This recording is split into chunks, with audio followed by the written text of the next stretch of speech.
Hi, this is Liam Scheff coming to you live-ish. I'm live as I recorded on the Liam Scheff Show. It is Sunday the 10th of May. I turned 44 in 20 days. In 2 weeks. I turned 44 in 2 weeks. Oh shit. Oh my God. I'm writing my new book. It's called The Oil Alarm. The oil decline was prefigured. The oil decline was prefigured. The oil decline was prefigured. The oil decline was prefigured in policy papers put forward by the major oil companies, by Dick Cheney at Halliburton in '99, and by President Bush's neoconservative advisory team at Rice University. Let's look at that. In the meantime, go buy my book. It's Official Stories. It tells you all about 9/11. Oil gets a hefty mention. But now it's all about the oil because we're running out of the cheap stuff, the good stuff. We're running out of the good stuff. Never mind cheap. We're running out of the good stuff.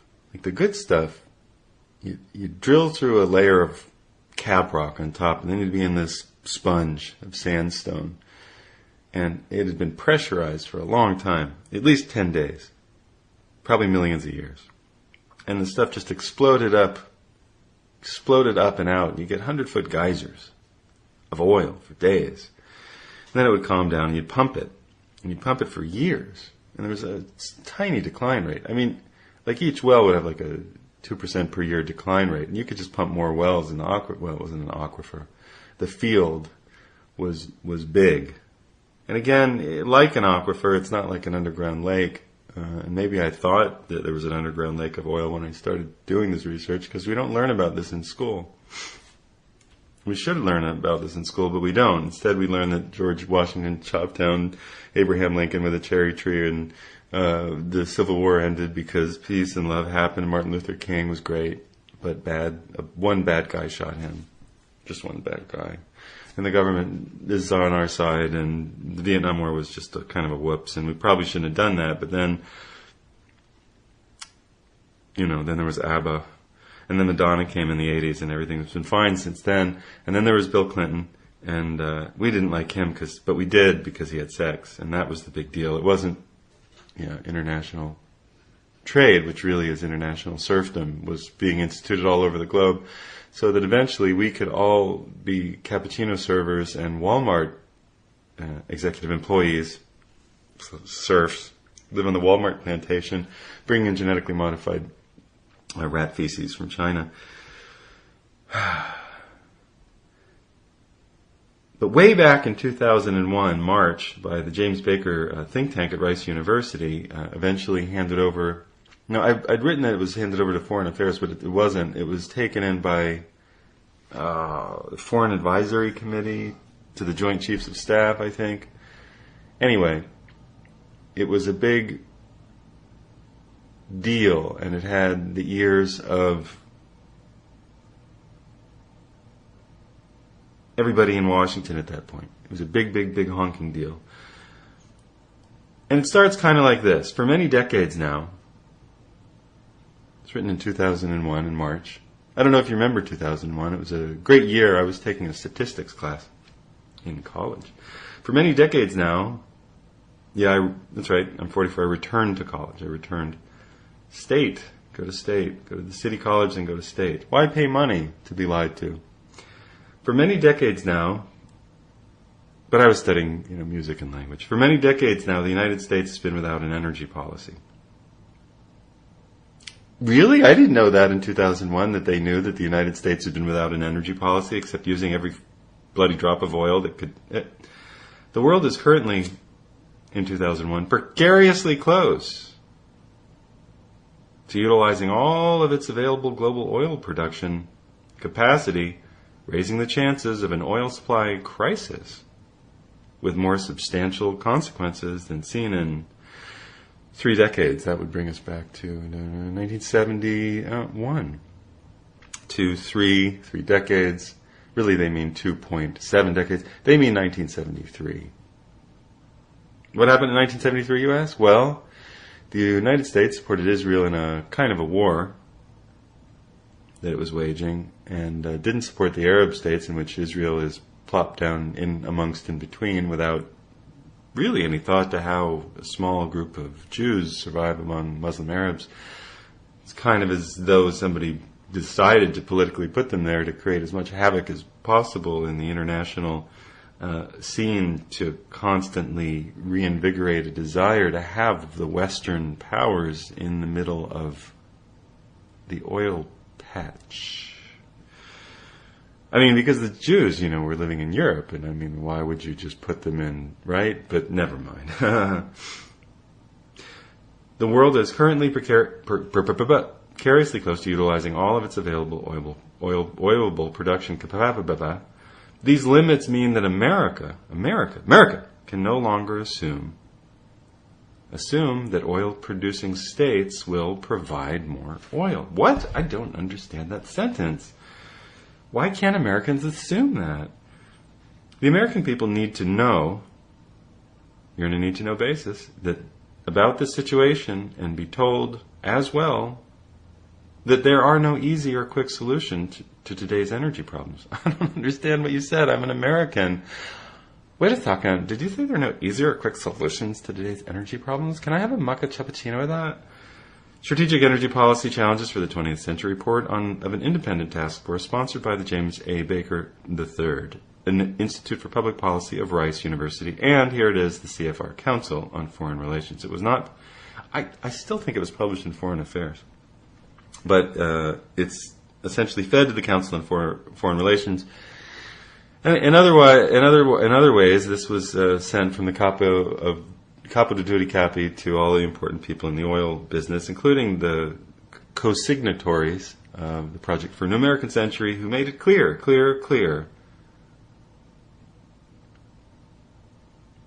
that in order to motivate Americans to do what's in their best interest in terms of having oil, to do what is required in terms of having oil, we needed to be motivated by a kind of new exciting event, maybe a Pearl Harbor-ish kind of thing.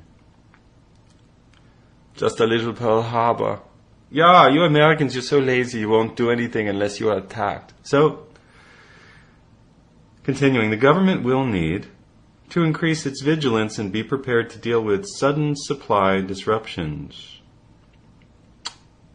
The situation is, the consequences of inaction could be grave. The situation is, by analogy, what situation? The situation of running out of oil.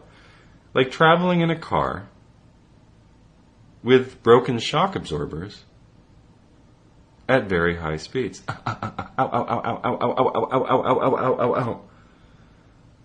There are no easy, overnight, and politically attractive solutions to the country's or the world's infrastructure and supply problems. Say the kings of the world, James Baker, I'm going to bet Cheney weighed in here. Rumsfeld probably did. Wolfowitz probably did. But these are, you know what? I take that back.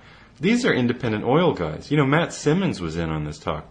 So this is coming to us from oil advisors who worked in the business, who didn't have a political axe to grind until a little bit later. We'll get to that.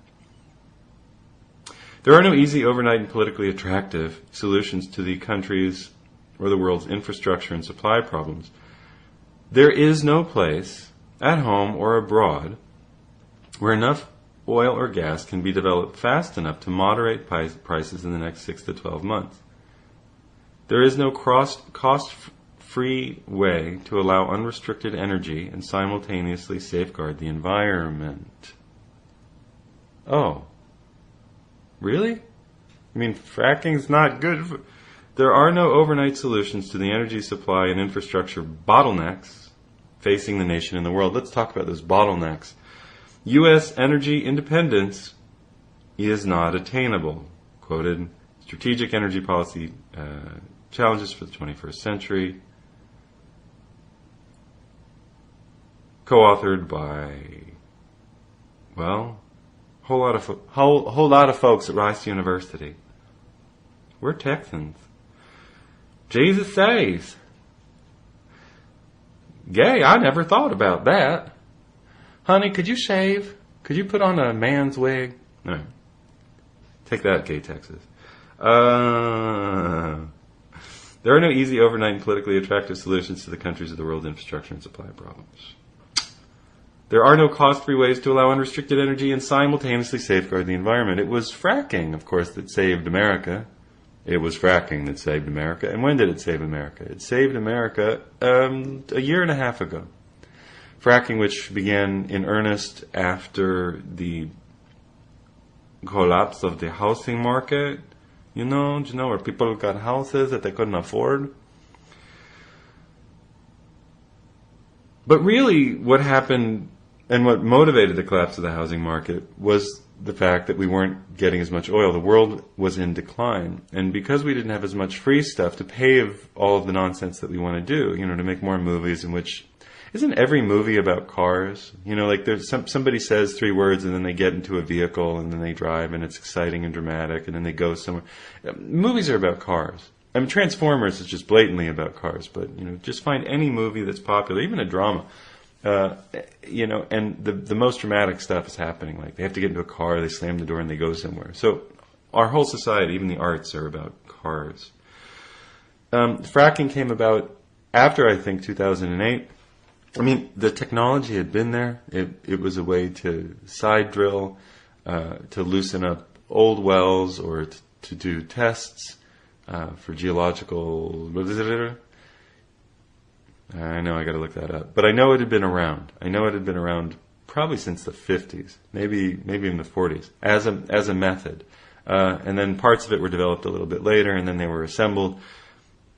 And when the price of oil was finally high enough, and that happened, of course, when would the price be high enough? When every country in the world was pumping a little bit less. Even though they didn't want to be pumping less, they were pumping a little bit less because they weren't finding anything new. And so they were slowing down a little. Well, we're not finding anything new. We don't want to deplete what we have. We just have this one cash cow.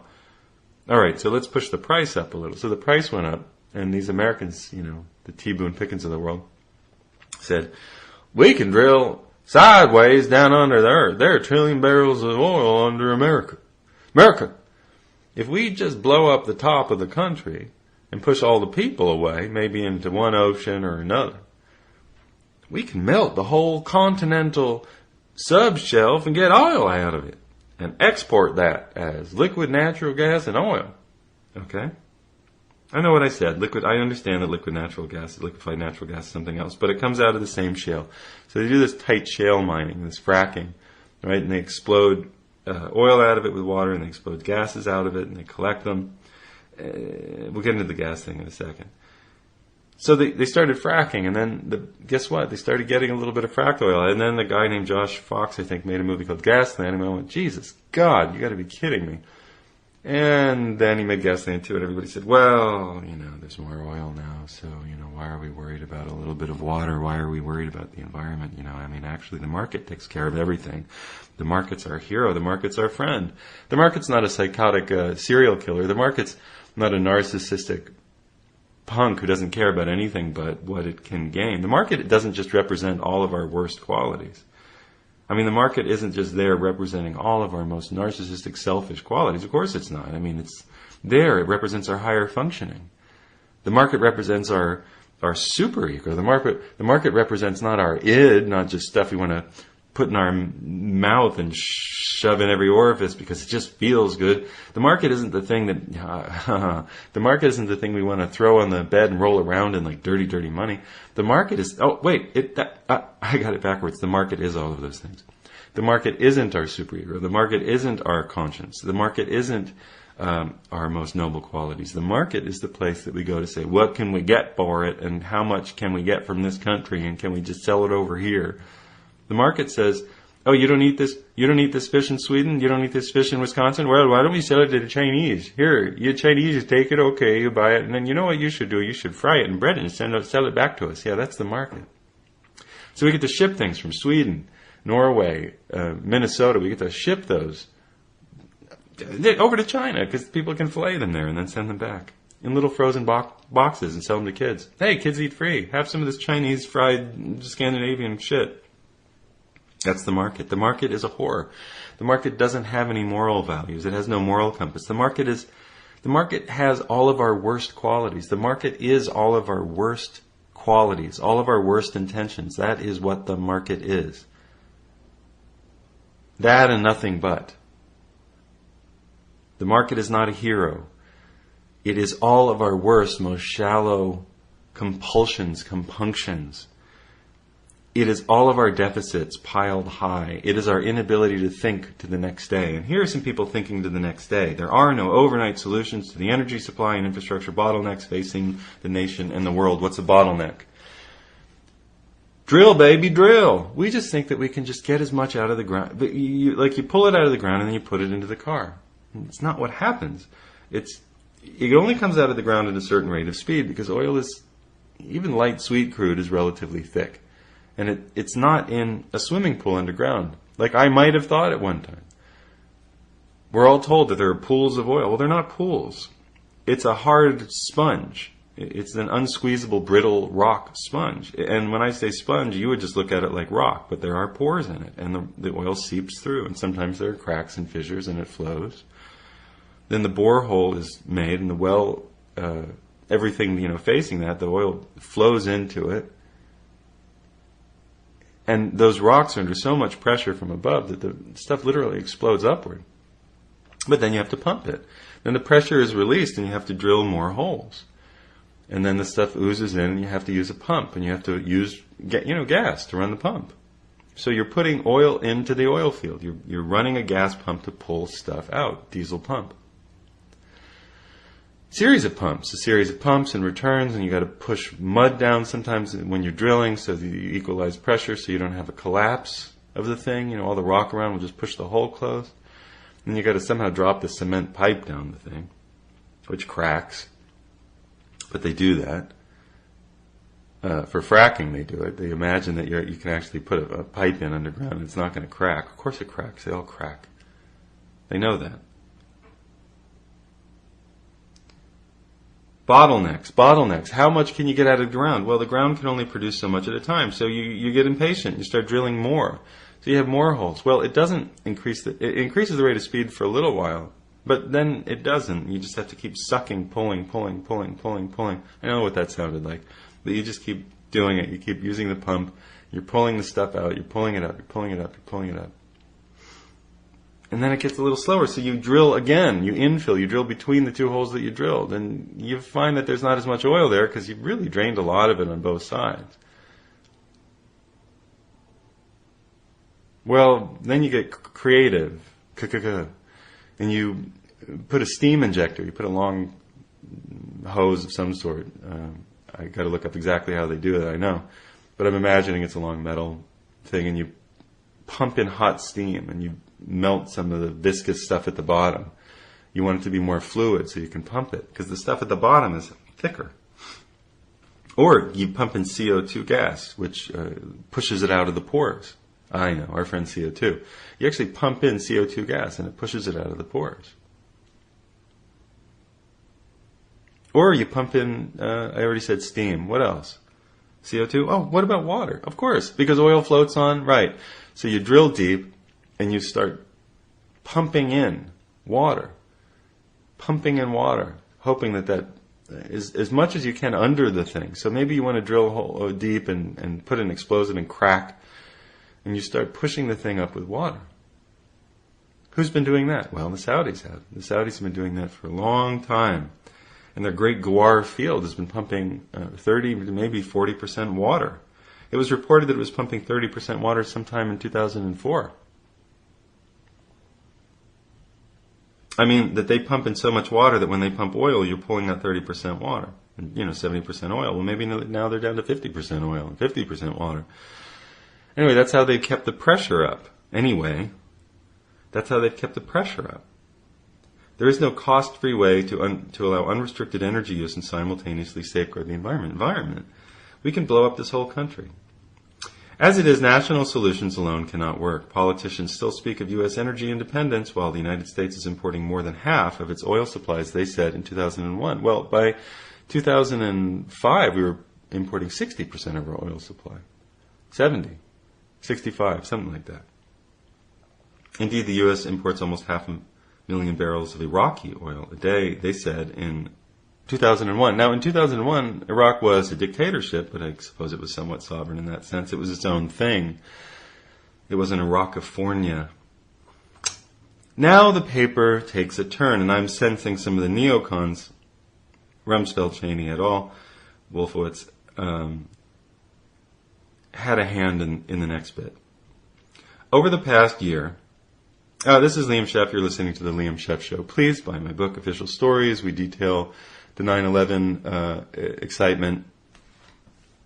You can follow all of it in Chapter 4. Chapter 3 will set the political... Chapter 1 and 2 will set the political landscape. Chapter 3 will talk about the previous big deal, which was JFK. And Chapter 4 is 9/11. Then we take a sharp turn, go into vaccines, HIVology, and a number of other issues. Big Bang, Shakespeare, plate tectonics, the Earth is growing and shrinking at exactly the same rate of speed. Really? Okay. That's a good one. Whatever. You can think it. You can make it happen in an animation. But, yeah.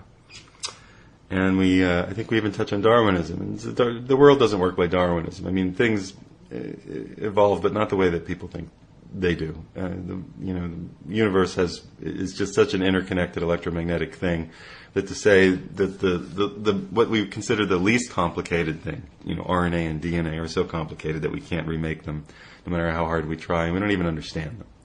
And without those, you don't have life. So let's be honest, all of this started somewhere else. Life here started out there. For many decades now, I was saying. Now let's get to the exciting conclusion.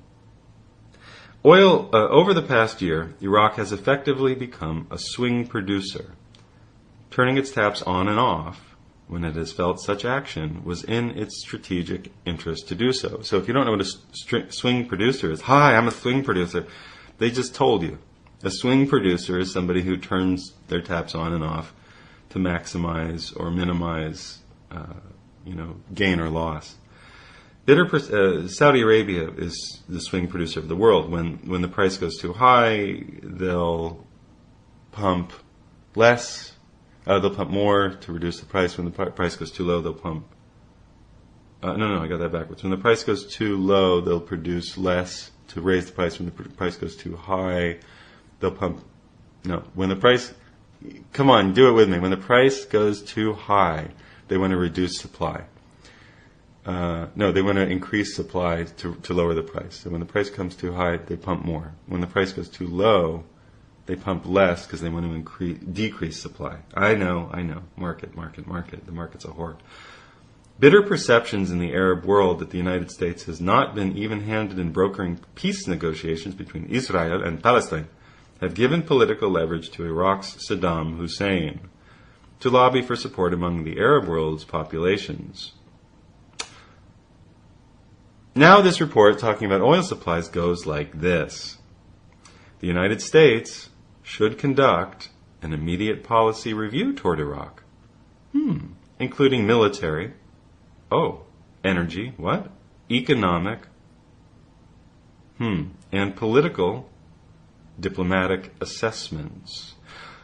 In some measures, concessions will have to be made that will impinge on certain local environmental goals, states' rights, Middle East policy, economic sanctions policy, Russia policy, and hemispheric and international trade policy. Strategic energy policy challenges for the 21st century. Wait a second. You're saying that because Iraq holds some oil and influences other Arab states, we have to make an assessment including what we do in the hemisphere? Hemisphere is a big word. I'm feeling a lot of space right there. I feel a lot of wiggle room in hemisphere. And I believe that we might have done so. Energy infrastructure can be rebuilt and expanded rapidly only if government actively facilitates private sector decision-making and investment. Hello, Halliburton. It is equally important that the public understand the environmental and public health consequences of unfettered energy consumption. The government should take a leadership role in fostering such understanding. I believe they did that for 1 second. America's addicted to oil. Let's invade. America's invaded. America got an oil addiction. America. Hydrogen economy. America. Remember that guy? That funny guy with the speech thing? You know, funny words, malapropisms. I know how hard it is to put food on family. Remember? 8 years. No? Yeah. That was Strategic Energy Policy Challenges for the 21st Century. A report from the Rice University Baker Institute and the Council on Foreign Relations. Sounds impressive, and it is. It was just nary 6 months later. It was just a wee bit of time later, when I believe it was 19 Arabs who liked pornography and cocaine drove a few airplanes into things in the United States, and they had to then go overseas and blow everybody up for freedom and democracy. 9/11. 9/11. It's what's for dinner. 9/11. You can't say no to 9/11. 2,700 plus Americans died in the World Trade Center bombings, and then millions of people have been killed overseas. And don't tell me that they haven't. We don't even do the Iraqi death toll anymore, do we? Afghani death toll. This is Liam Scheff on the Liam Scheff Show. Please support independent journalism and research. I am working on my new book, The Oil Alarm, which tells us that, indeed, oil seems to be a limited resource. And the good stuff is gone. What we're going to have now is the dirty minute. See you in a minute.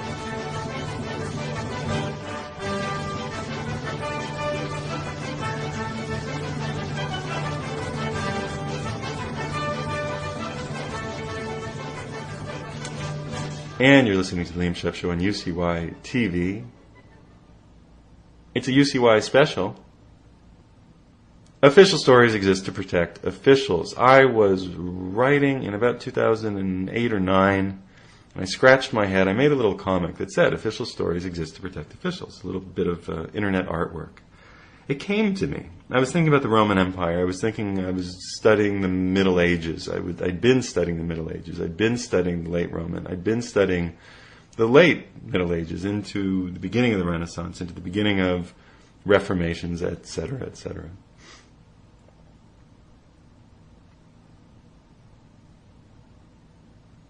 And it occurred to me that anything that came through the king's scribes, you couldn't trust. They always say, well, this came through the authorized version. This was what the king wanted to be said in his official biography. Well, you have to understand that, Suetonius was, writing in favor of some Caesars and not in favor of others. So Augustus gets a nice break, and, Otho and Tiberius, they really get run up the flagpole. Not that it wasn't true that he was kind of a big perv, but, you can't quite trust Suetonius, can you? So there are all these historians that you can't trust because they always have their favorites, and they're always trying to do somebody a favor. Well, why, I thought, do we trust any official historian at all? Because, they're writing in favor of the king that they're serving. Official stories exist to protect the king who's in power. The official. Okay, official. There's an official historian. There's a court historian. Why do you trust them? The official stories exist to... why do we really trust, these tell-alls that come out about, these sort of like kid glove, tell-alls that come about a couple years after some... they're just all publicity. Like any book about Hillary Clinton is just publicity for Hillary Clinton. I suppose there have been some that really got under her skin and went for it. But for the most part... anything that comes through the newspaper is an official story. And I thought, well, why did official stories exist to protect these people in charge? Okay, skeleton key to history. Official stories exist to protect officials. And when I had that, everything was much easier. It was much easier not to be confused. And it was a shortcut. It was a skeleton key. And I wrote the book. And I wrote the book to correct all the giant fibs that I had to meld myself from that, we're taught growing up in school that we just sort of ignore. And they're all in the book, right there for you to buy on Amazon.com. See you in a second. And you're listening to the Liam Scheff Show on UCY TV and Truth Frequency Radio. You can support independent journalism by buying my book, Official Stories, or The Truth About Love, which is a pithy little novel. Pithy. No. It's another word. I don't have a lisp that I know of. That's on ebook. Official Stories. Truth About Love will be on paperback in probably by the end of May or probably second week of June when I'm editing the current book. I will take a break and reformat it for paperback and make sure that it's okay. And then it will go out, and all the lovely people who bought the ebook can have the pretty paperback with the pretty cover and all that kind of stuff. And that's a fun, happy, sexy little book. But Official Stories is a book that will probably set you to thinking about the 20th century and how we got there. The book I'm working on now, The Oil Alarm, will tell you why we have to relocalize, why the jig is up, why we have to stop dancing this particular dance on the surface of planet Earth, and find ourselves back in neighborhoods. Find ourselves collecting water, building ponds to hold water locally, building gardens in every yard, building square-foot raised bed gardens in the back and front yards of every house along Main Street and along the suburban tracts. The suburbs will die if they're not producing food, if we don't turn the suburbs into towns. And if the suburbs are not manageable as towns, they will not exist. We get our food from too far away. Our food comes from a place called Monsanto Land. And Monsanto Land is in China, and it's in Wisconsin, and it's in Iowa and Illinois. It's very far away unless you're in those places. And even then, your food from Monsanto Land still goes through a production facility that doesn't just bring it to your house from the field. Not that you'd want to eat that stuff from the field. It goes through a lot of processing so that it becomes the things that you're used to. Lifesavers and Kellogg's Corn Flakes and Tyson chicken. Yeah, your soybean and your corn goes into the animals that you eat, and that glyphosate is accumulated in their bodies. That's what happens. Okay, so we needed to get into Iraq, but why Afghanistan, you might be saying? Because I don't know if you remember this, but we actually went into Afghanistan before we went to Iraq. And it wasn't a we. It was you were either with us or against. You're either with us or against us. You're with us or you're against us. Right? That stuttering idiot who was president for 8 years. You're with us or against us. I know how hard it is to put food on the America. Energy freedom. We're free. America's addicted to oil. Hydrogen economy. George, go out and say hydrogen economy. When I tap my leg, say hydrogen economy. Hydrogen economy. Beta kitten. Come on. So here's an interesting point of view. It's Colin J. Campbell. And Colin J. Campbell is a petroleum geologist, exploration manager for air and energy in Ireland, works as a petroleum geologist with BP, Texaco, FINA, and Amoco, consultant to Shell, Esso, and independent governments. Went on to found the ASPO, no, the Association for the Study of Peak Oil, not what you think I said. And he gave a number of interesting interviews in the early 2000s, and here's one. Pause. While I find it, I know it wasn't exactly smooth. That brings us to the I'm going to read what he said. That brings us to the Caspian region, said Colin J. Campbell, founder of the Association for the Study of Peak Oil. I believe this is a 2005 interview. It could be 2008. Let me see. Global Vision, global.org, Big Picture TV. 2002. Wow. You got to be kidding. Look how on it this guy was. This Global Vision interview by Michael O'Callaghan was shot at the Tipperary Institute, Ireland in 2002. They say all rights reserved, so here are your rights. I'm going to read this, and this is Colin Campbell. This brings us to the Caspian region, one of the world's oldest producing basins. Oh, wait. Hold on a second. let's go to the question first. But won't the amount of time it will take to use up the remaining supply be much shorter, especially because of increasing consumer demand in China and other developing countries whose populations are rapidly expanding? In other words, the oil that's left won't last as long as the experts say because of the increase of countries who are now building the Western model. Here's Colin J. Campbell. Well, the United States depends on foreign imports, mostly from the Middle East. We used to depend, by the way, on Mexico, and we still do in the Gulf, but the Cantrell field, one of the great oil fields of the world, declined rapidly. Why did it decline rapidly? Remember this isn't Campbell anymore. Remember in the first half of the show, we talked about all that adding CO2, pumping in steam, all these other things. That makes the well decline faster. So instead of a gradual 2-3% decline, you end up with a 6-8% decline, or worse. Now add 8 plus 8 plus 8. That's 24. So within 3 years, you can have a total 25% decline in a field. And if the field's already on the decline, you have to add that to the existing decline, what it's already gone down. So let's say that the well's depleted 30% and it's not producing as quickly. And you know, by the way, that you don't start declining at 50%. You might start declining at 40 or 30 as it gets harder to pump, because the oil gets harder to pump as you go further down, because it's further away from the well bore. Simple distance. It has to go through more rock. So you have to drill more, which is expensive, several $1 million per time you drill down into the rock like that. And then what?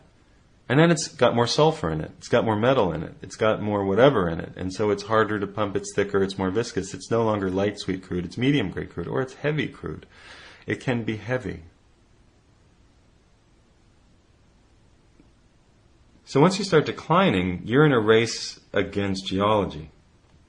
You drill more, you do all kinds of things, and you increase the rate of the disaster. Now, oil, you'll be able to pump oil out of there for a long period of time. But you'll pump less and less.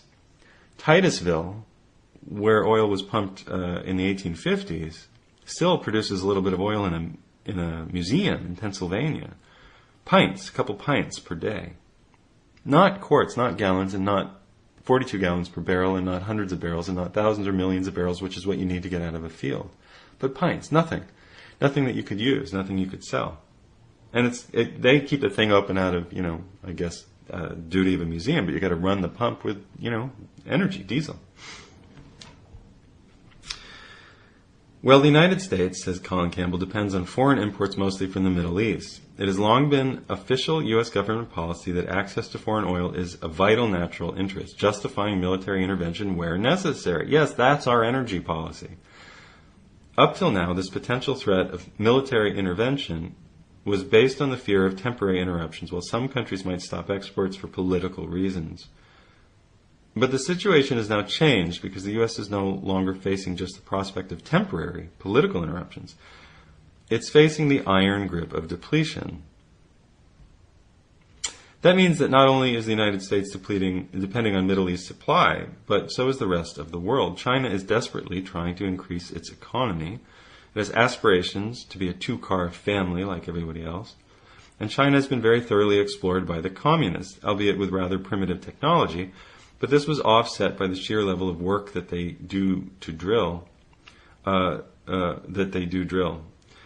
They drill wells on 5-acre spacing. They drill thousands of wells very close together to compensate for the rather limited technology. In other words, instead of being able to explore with sonar and figuring out where the best spots are, they don't have that, so they just keep drilling closer and closer and closer together, much closer than they would in an American normal Western Saudi oil field until now. Now they're drilling, acres apart. Right next to each other, essentially, which isn't any good because, to put in a frac well, you're drilling down a half mile or so or more, and then you're drilling sideways a half mile or a mile.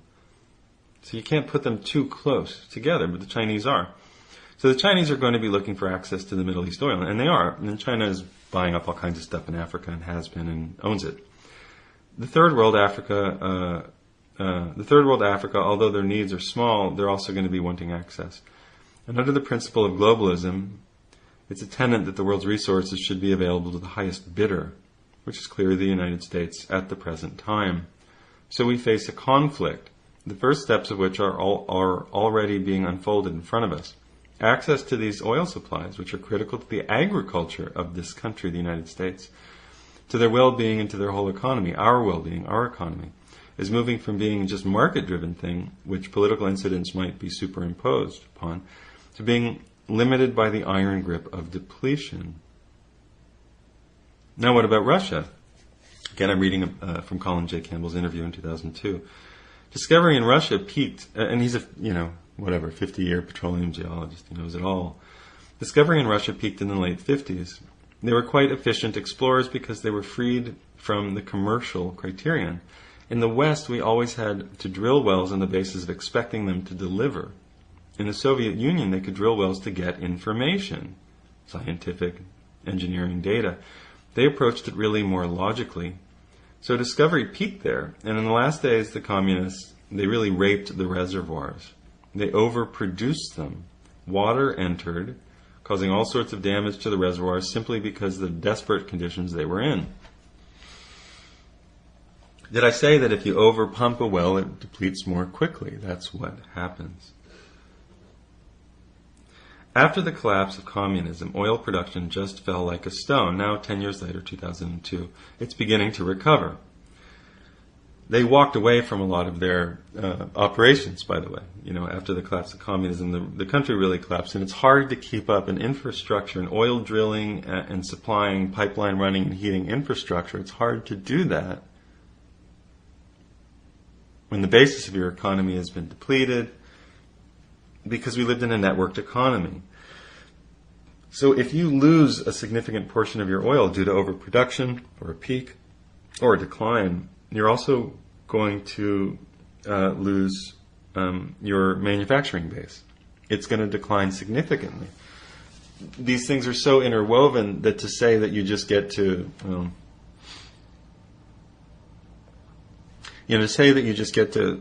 kind of do whatever you want. Oil declines, but that's fine because everything else goes on. It's not true. It's like saying that you haven't eaten for 3 days, but you're going to take a math test and you're going to be great at it.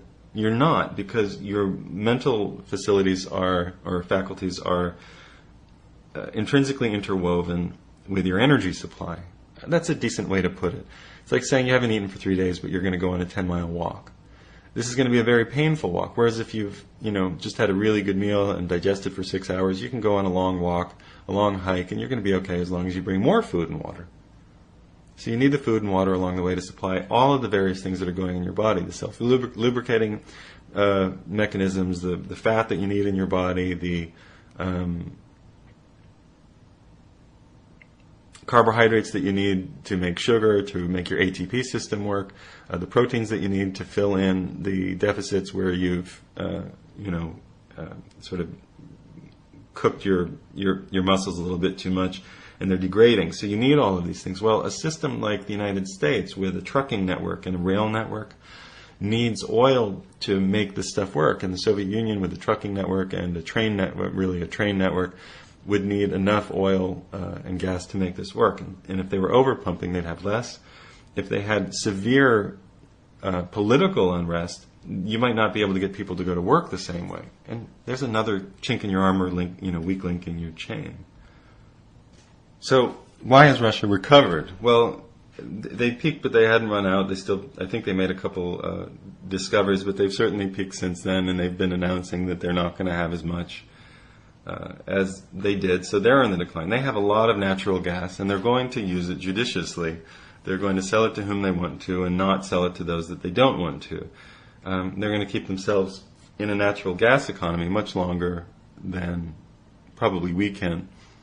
There's been a great amount of talk about, us having 100 years of natural gas, but that was immediately rescinded after examining the fact that the forecasts for this sort of thing were all based on the best wells. This is something that comes out of the oil industry. You can advertise on the, in the investor sheets. Let's say you have a well that produces really well, and you then say that that's the average over an entire region. But that's, like saying that you on your best day is the average of you your whole life. When the majority is you have a lot of very middling days and a lot of very bad days. So you and your best day is 10, 15%. That's 10, 15% of best days. And about 50, 60% of okay, and what's left, 85, 15, another 15% of the worst days of your life. Or maybe 20. So in the United States, they averaged the best wells as though they were the average wells, and the reality is that the average was about 50% and 80% less.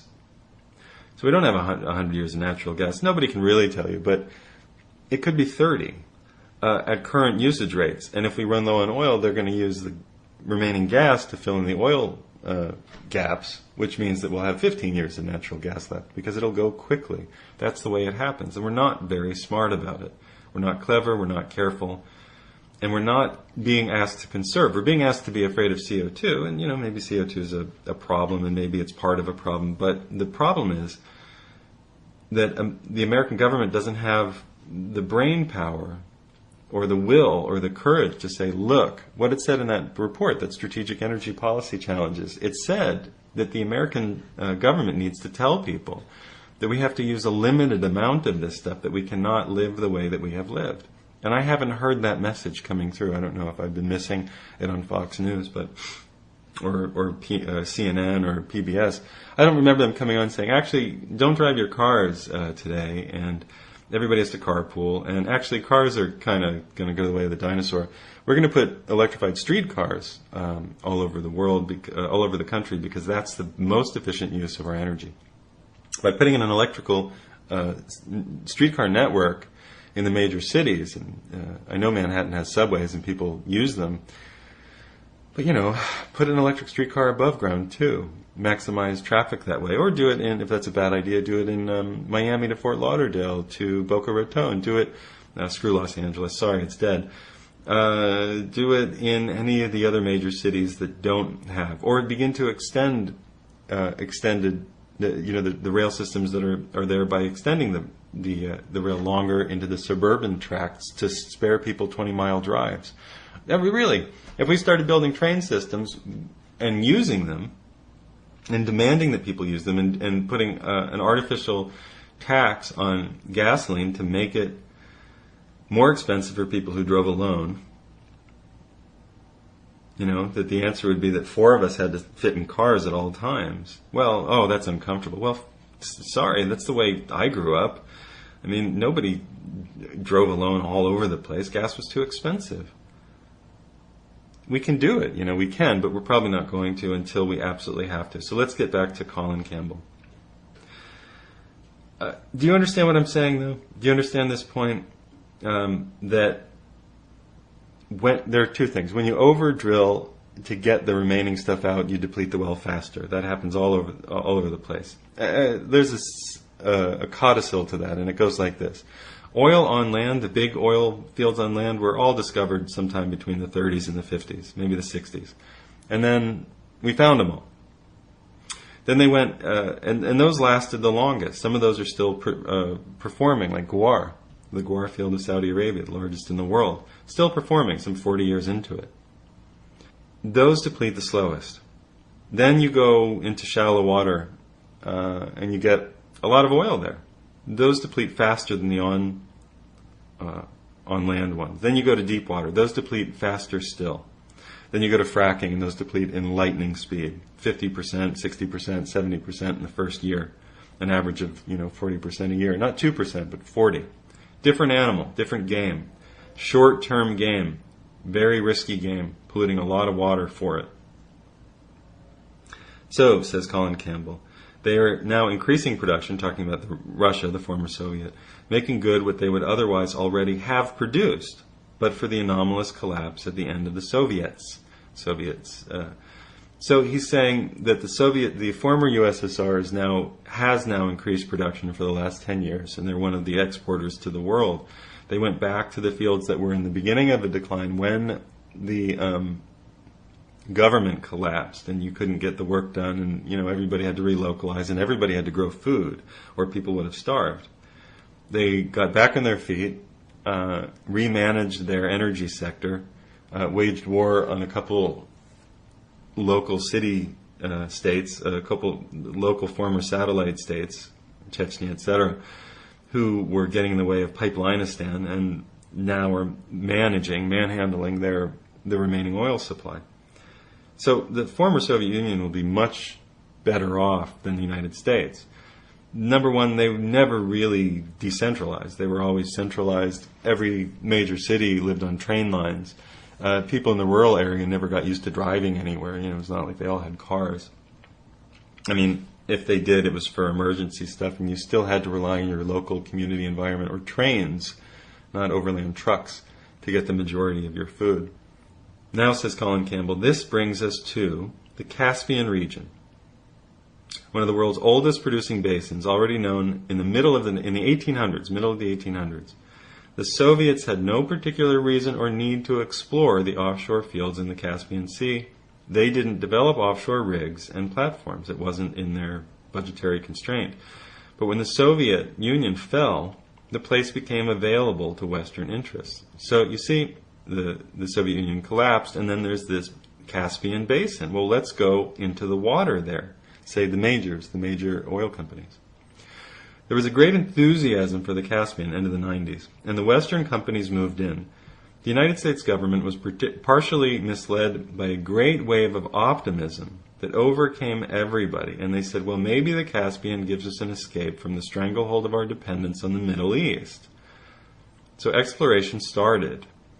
He says in the far south there's an area shared between Iran and Azerbaijan, which is a deep basin which is gas prone. So you make gas there. And BP, British Petroleum, has made quite a nice gas find there, but nothing too exceptional. Then east of Baku, the world's ancient oil capital, there's a narrow belt, which is the delta of the old Volga River. It runs eastward toward Turkmenistan, if you're trying to get there by plane or bird. And this has delivered some nice offshore fields, but nothing to make any huge difference to the world. But wait a second. They thought it was going to. Now get this. ExxonMobil, BP, Russia's Statoil, they'd all gone in and looked at it.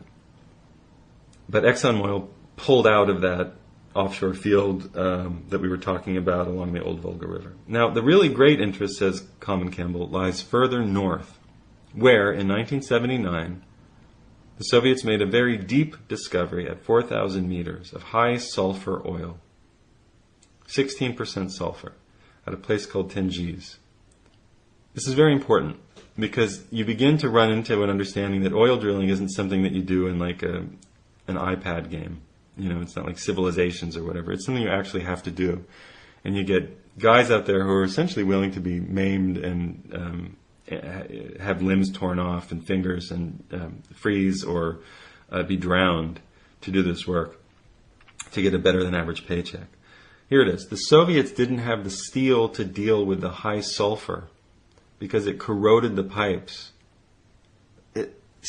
It's not this you just put a thing down and then you get the oil. High sulfur eats through the steel and the lines and the feed lines and the pipelines. So they didn't develop this field.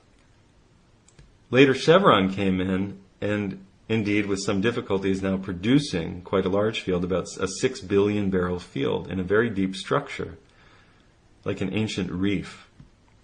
Later they found the most enormous offshore structure, 200 miles long by 50 miles wide, which looked like the Tengiz discovery. High sulfur, but a very deep, much bigger.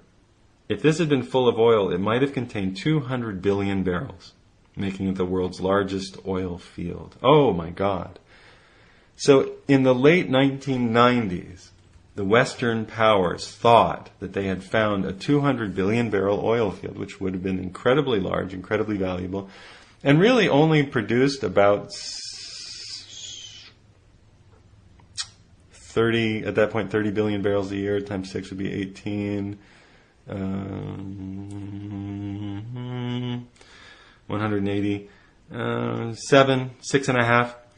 A 6.5 year supply. And again, you couldn't get that out in 6.5 years. It would take 20, 30 years to pump it. So you get a lot of it each year, but it wouldn't be enough to supply the world at what it was used to. But it would still be an incredible discovery, put a lot of fears to rest.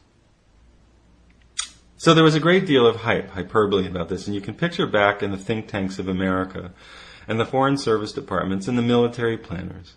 These people seeing this great gem sitting there in the Caspian. Their interest shifted to how to get the damn stuff out. Since they are obviously not geologists, it was an assumption made that it was just there. The problem would be to export it and bring it onto world markets, which would help hold the price of oil down, which had been sneaking up year after year, by the way. So a lot of emphasis was given to the control of the Caspian area. Which is? Yeah. And oil must be the only reason anybody would wish to control the place, with a lot of discussion about different pipeline routes and so on. Many people see this strange Afghan war that developed not so long ago, after 9/11, as one of the factors involved. Though there may have been other motives as well, as it would be a rather convenient staging point. It is outside of the Russian orbit. It's kind of a no man's land up there. There may have been a thought that to control Afghanistan, which we're now abutting in the Caspian area, would indirectly give them control of Caspian oil, the pipelines and all the rest of it. It seems to have been one of the motivations that led to that event. What event? They have now drilled 3 wells in the huge Caspian field, 2002. They found that far from being a single huge structure containing 200 billion barrels, as it is hoped, it's made up of a bunch of different little oil reefs, little oil plays. Very deep, very high in sulfur, and maybe it's got between 9 and 13 barrels, 9 and 13 billion barrels. Again, we use 30 billion barrels per year. Does that put it in perspective? Well, says Colin Campbell, it's still a very nice oil field. There's nothing wrong with such a thing. It's not going to make a big difference to oil supply, and in fact, BP and Statoil, who are partners in the venture, have pulled out. If you have a 13 billion barrel oil find and you pull out, it means that it's not worth it for political regions, for every other region, for the fact that it's politically unstable, that the sulfur content is high, that it's going to be too hard to refine and get anywhere, too hard to put in boats and then take to a refinery without those boats being military targets. You don't know. So he says the Caspian Sea was a kind of chimera, a hope that is not materialized. And one can picture the kind of momentum of strategic planning.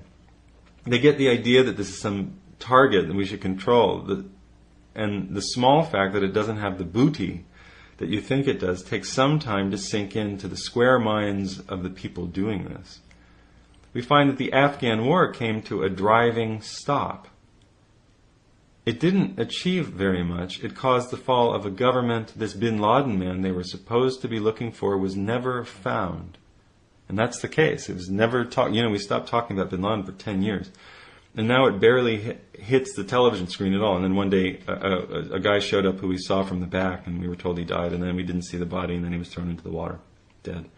So what happened next? We suddenly find that for no apparent particular reason, there is now a threat to invade Iraq, which stood next to the Caspian on the U.S. list of places with undiscovered potential.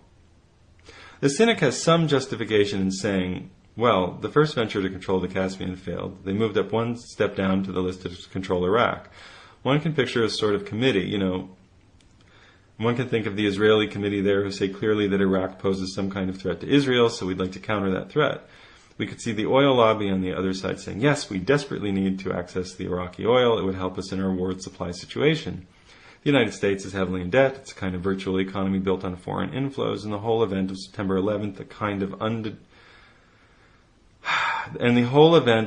11th, undermined world confidence in the superiority of the United States and the dominance of the dollar. The lobby who thinks about such matters might say, yes, it would be helpful for us to have a campaign somewhere to re-exert our world authority. The interwoven threads of different interests might lead the United States to this threatened invasion of Iraq. Interesting?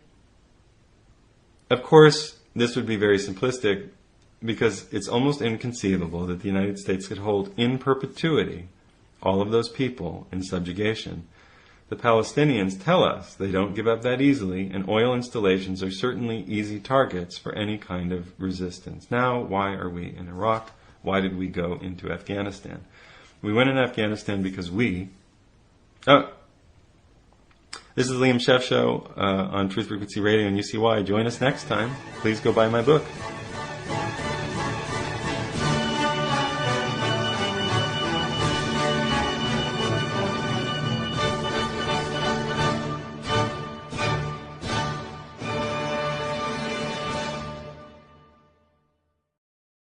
This is Ozzy Skateboard, and you're listening to UCY.TV.